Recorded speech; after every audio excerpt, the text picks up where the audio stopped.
Кой покръсти Киевска Русия? Един въпрос, който през последните десетилетия добива все по-голяма актуалност. Въпрос, който е пряко свързан с нас, българите. И ако е така, защо десетилетия наред, ако не и векове, руската историография мълчи? Здравейте, уважаеми зрители! Вие отново сте с предаването "Памет без давност". Аз съм Горан Благоев. След секунди в първата част малко известни, бих казал дори укривани факти за мисията на българите при покръстването на Киевска Русия през X век. В разговор с доцент Веселина Вачкова.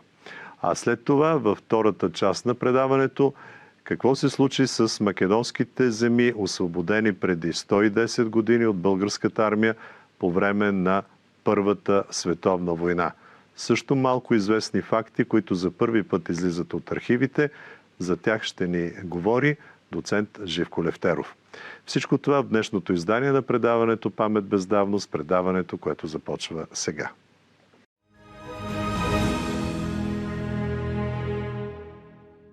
Имат ли роля българите по времето на свети княз Борис и на цар Симеон за покръстването на Киевска Русия, държава от варвари и езичници? И ако такава роля наистина сме имали, защо тази роля беше укривана? Казвам добър вечер на доцент Веселина Вачкова, обичан наш гост и известен историк. Здравейте!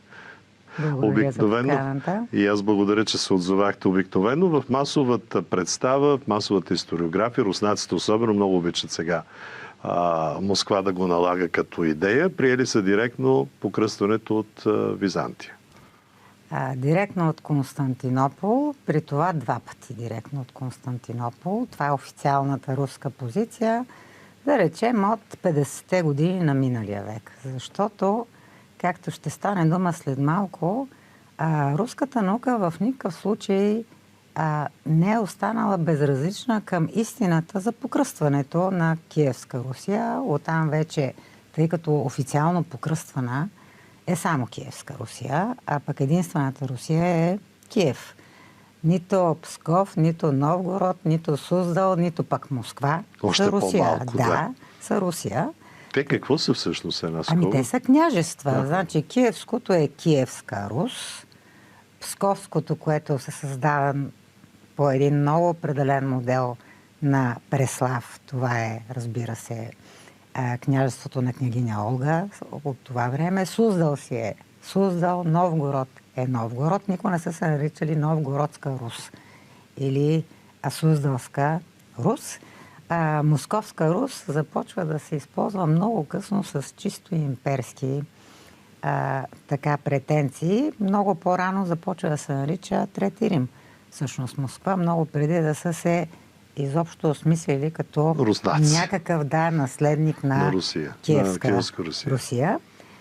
Когато говорим за официалната доктрина, която за съжаление не е само руската, тя е и българската официална доктрина. В това отношение руската наука може и да открива нещо, българската наука ще е последната, която ще започне да ревизира нашата роля в формирането на културите в степта. Защо? Комплекси някакви?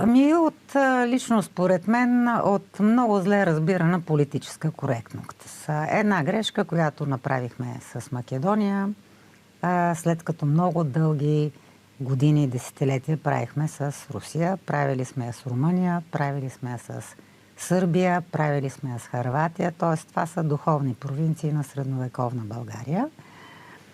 И от тази гледна точка ние всички тези страни в един момент много толерантно, като всички знаят как седят нещата, защо да ги комплексираме. Комшиите, още повече голямата северна страна, просто не изтъкваме заслугите си, тъй като те са толкова очевидни, толкова факти има за тях, както, например, ще видим, има много факти за това, че Киевска Русия на практика е формирана още от началото на X век под изцяло българско влияние. Преди още християнизацията. Преди официалната християнизация първо на Олга, според руската доктрина в Константинопол, което става 955 година, и преди официалното покръстване и на внука и Владимир, 80-те години на същия век, пак в Константинопол. Значи официалната руска доктрина, поначало за цялото християнство и за цялата култура е, че всичко идва някакси директно от Византия, Константинопол. И не от някъде другаде. Само Константинопол. Само Константинопол, защото имаме доста византийски градове в северното при Черноморие. Не идва от там християнството, което би било много естествено. По-логично, да. Само той идва директно от Константинопол. При това директно са отишли руските владетели в Константинопол и по някаква причина са били покръстени. По това се едно причина. Директно сега да те приеме Тръмп, а не да е губернатора, примерно, на Ню Йорк, да си контактуваш. Да, едното е, нали, на най-високо равнище стават нещата. Това е първото. Второто, което е не по-маловажно, за да те приеме Тръмп, трябва да искаш да те приеме Тръмп. Тоест, това се показва като една целенасочена руска политика за приобщаване към един определен модел, към едно определено бъдещо наследство. Значи, това са двете цели, много обясними, съвсем логични на руската историография. Които са със всъщност задна дата. Връщат нещата, интерпретират. Да, те ги интерпретират и започват така да ги интерпретират много късно. В интерес на истината и през късния 18 и през ранния 19 век има много руски учени, които просто е мисия на живота им да разберат точно как и точно какво е това християнство, което е руското. Най-малкото, защото руското християнство е много своеобразно. Точно 18-19 век намирането на един оригинален път на руското християнство е въпрос на оцеляване на руската църква. Както знаем, тя не оцелява руската църква. Революцията решава съдбата и преди това Петър се опитва да реши съдбата й. Значи тя има проблеми, руската църква, и всеки, който живееш с нейните проблеми, се интересува от това как е покръстена, как се е създала. Официално трябва да чакаме княгиня Олга, вдовица вече, да отиде в Константинопол и да се покръсти, или да чакаме княз Владимир, изключителен неприятен езичник, гонител на християните, да отиде пак в Константинопол и пак да се покръсти. Значи, обаче, извинете, ще прекъсвам, един друг документ, и то средновековен летопис, Йоакимовата летопис, казва нещо съвсем друго. Нека да го чуем. Кратък е откъса и ще продължим. Владимир потегли към българите и след като ги победи, сключи мир и прие кръщение, той и синовете му, и покръсти цялата руска земя. От българския цар Симеон получи учени свещеници и достатъчно книги. Владимир изпрати свои хора в Константинопол при Василевса и патриарха да поиска митрополит. Те се зарадваха много и изпратиха митрополит Михаил, мъж изключително учен и богобоязлив, същински българин. С него 4 епископи и много свещеници, дякони и певци от славяните. Митрополитът по съвет на Владимир постави епископи в Ростов, Новгород, Владимир и Белгород. Още веднъж акцент, уважаеми зрители, това е собствено руски летопис, т.е. нямаме нито византийско, нито българско влияние в него. Това самите средновековни руснаци си го пишат. Да, за Йоакимовата мога да кажем, че няма пряко българско влияние. По-право не е изтъкнато от самия автор. Във всички останали от първите летописи руски от 12 век, а именно слово за полка на Игор и повест за изминалите години на Нестор, и в двата случая се казва, че има български извор. Значи повестта, началната руска летопис от 12 век на Нестор, изрично се казва, че тя стъпва на документите, оставени от Григорий, църковник и мних на всички български свещеници. Значи тези записи на Григорий мних, ще говорим за него, са основата на руските летописи. Да се върнем обаче към този извор, този летопис. Излиза, че Владимир княза им, който е почитан като покръстител не само на Киевска Русия, на цяла Русия, приема християнство от българите.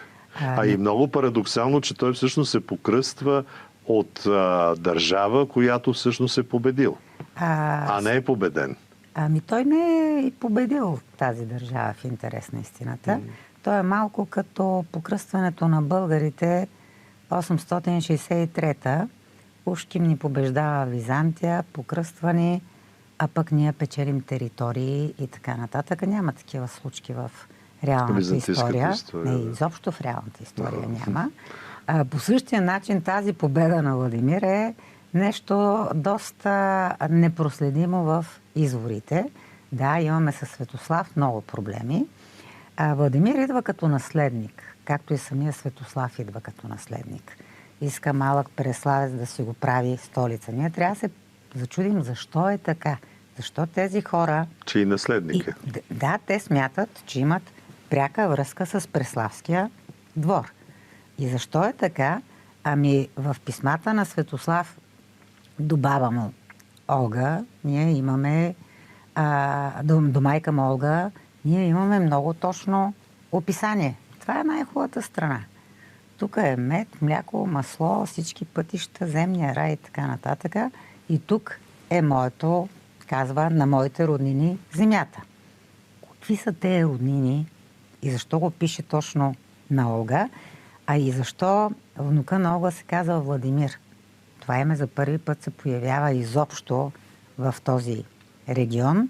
Ами то за първи път се появява изобщо, но най-вероятно Владимир, на когото е кръстен Владимир, покръстителя на Русия, е Расате Владимир, който пък по всяка вероятност е бащата на Олга Елена. Това обяснява цялата политика на тези руски владетели в Киев. Тоест Олга не е варяжка благородничка, ми е българска принцеса. Ами ако вярваме на началната руска летопис, тя си е царкиня от Плисков. Така, значи руски извори за варяжка принцеса няма по това време. Тогава излиза, извинявайте, че... е много късна, да. Да, че всъщност имаме родова приемственост. Внука идва да се кръсти в прародината на родината на баба си. Да, на езика, който знае и по ритуала, който знае. Че значи половината династия киевска с български произход. Не само половината, всъщност цялата, която знаем, защото за Олег знаем, че не е с български произход, но ние Олег не знаем дали е изобщо киевски княз или е главен воевода на Игор, докато Игор поотрасне, затова му търси жена и така нататък. Тоест излиза, че по този извор и много по-логично изглежда, че Киевска Русия приема християнство от България. Ами няма откъде другаде да го приеме, между другото. Защо? Има една легенда, която официалното и наименование е житие на свети княз Владимир, където имаме един много знаменателен момент, а той прави диспут между евреите, мюсюлманите и християните, за да избере религията на своя двор. Точно както преди това същото нещо прави хазарския Хаган, само че той избира юдаизма. И нашия княз Борис го прави, поне според изборите. И нашия княз Борис го прави. Интересно е кой представлява християните и кой представлява мюсюлманите в този диспут. Мюсюлманите са от Волжка България, т.е. българи. Християните говорят на езика на Владимир. Ушким това е константинополския модел, само че те говорят на нашия език. Значи ние исляма и християнството се предлагат на практика от българи. А юдаизма, доколкото хазарския хаганат има много силно династично присъствие на българите, все пак ще кажем, там са хазарите, които предлагат юдаизма. Какъв е големия проблем изобщо на руската историография? Руската историография няма толкова голям проблем до 19 век. След 19 век е друго. С Дунавска България. Големия проблем е Волжка България. Тя е огромна, суперкултурна и много ислямска. Вярно, че исляма е много български, с много примеси. Много, те са просто нововъведения, които, например, не може ние да постим от сутрин до вечер, по проста причина, че в нашите земи има територии, където не залязва слънцето. Как ще пустим? Няма да е едно за всички правоверни, няма да пустим по този начин. Или как така няма да се къпем мъже и жени заедно в ръката. Ние винаги сме го правили, ще продължаваме да го правим. Това са точките, нали, които ние ги правим. Но да се върнем към Киевска Русия и българското покръстване. Това означава, че този златен век, който Симеон го прави, има наистина много силно влияние в североизточната част на Европа. Не само на североизток от нас. И Борис, и Симеон, и Петър на практика имат огромно влияние, защото ние не можем да отделим действието на тези книжовници в периода на тримата владетели. Още повече, че като им видим от скъдните биографии, единственото, което знаем, че много дълго са живели всичките. Това повечето книжовници по това време знаят очевидно как да живеят. И за какъв отзвук става дума? Отзвука е следния. По същото време са покръстени, между другото, турките, т.е. унгарците. А кой покръства турките? Според византийския избор, те дошли заедно с Владимир и се покръстили. Нито казано кой е този владетел, нито нищо. После се появява началото на 12 век Иштван, първовенчан, и ние знаем, че той е първовенчания, но кой е покръствал унгарците, маджарите, идея си нямаме. Всъщност това е влиянието директно. Така или иначе цялата държавна идеология на маджарите е идеологията на България от Златния век. Цялата идея на Киевска Русия е идеологията на България от Златния век. Тогава да дешифрираме кой е този Михаил, който го чухме в извора. При все, че един друг Михаил, или може би същия, се споменава в същия извор в малко по-ранен период с други знакови личности от Киевска Русия. Византия праща български епископ в Киевска Русия. Много е важно какъв е този български епископ. Защото по това време е много важно да се каже каква е структурата на България, на българската църква и може ли Византия да изпрати изобщо епископ. Структурата на българската църква е много странна. Ние би трябвало да имаме архиепископ в Дръстър. Ние обаче със сигурност имаме архиепископ в Преслав. Със сигурност имаме архиепископ, поне такава е традицията, която остава по-късно, в Охрид. Имаме в Средец. Борила Синодик ни е изредил много добре как седи структурата на българската църква. Една голяма патриаршия и 7 седмосвещника, още от времето на княз Борис. Този Михаил може да е всеки друг, но не е нито глава на българската църква, нито пък е изпратен от Константинопол без знанието на българската църква. Това е просто наратив. Така се казва. Константинопол ги изпрати. В Константинопол никога не е имало школа за славянска духовност и за славянски книги. Изобщо не знаят, между другото, как изглеждат тези славянски книги в Константинопол. Тези славянски книги, всички в двата им варианта, нека не забравяме, че това, което занасяме в Киевска Русия, не е цялото наследство на българската книжовност. Ние занасяме половината, само тази, която е, нека да я наречем, за бърза масова грамотност. Да, т.е. ние изнасяме една писменост, която е позната само в България. Това е преславската кирилица. Тогава излиза, че този Михаил е първият духовен глава на Киевска Русия. Първият епископ, най-вероятно. Да, би могло да бъде той, стига да не е Григорий Мних. Защо? Защото Григорий Мних, бидейки мних съдия на всички, това са така наречените съдии в православието, има и вселенски съдии, много интересна тема. Бидейки съдия на всички български църкви, той спокойно може да е глава на Киевска Русия. Лично според мен е по-скоро Григорий Мних, който е главният духовник на Олга. Той с нея пътува. Винаги пътува с нея. И лично според мен преди Михаил, защото то Михаил може и да е втори епископ, пак е българин. Първият обаче по-скоро е големия книжовник. Той е някаква титанична фигура.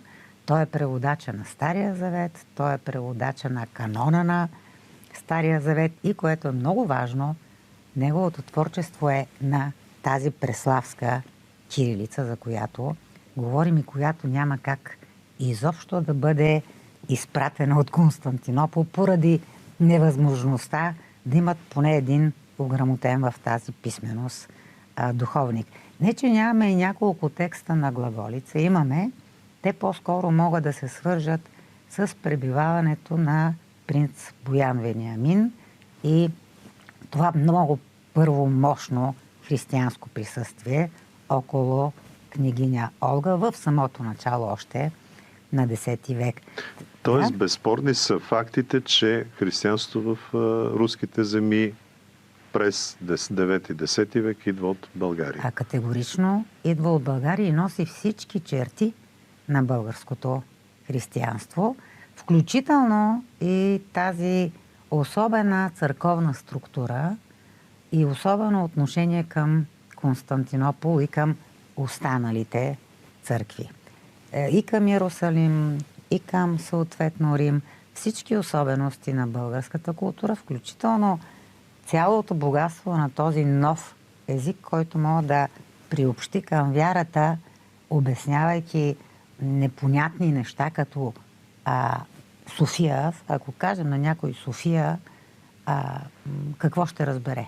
Нищо. Ако кажем премъдрост, никой няма да сбърка човешката мъдрост или мъдростта на дядо си, да, с Божията премъдрост. Тоест християнството в Киев носи и после от Киев, което се разпространява, носи тази изключителна дълбочина на вярата, което може да се получи само с едно не просто преведено християнство, а с една изказана на собствен език дълбока християнска вяра.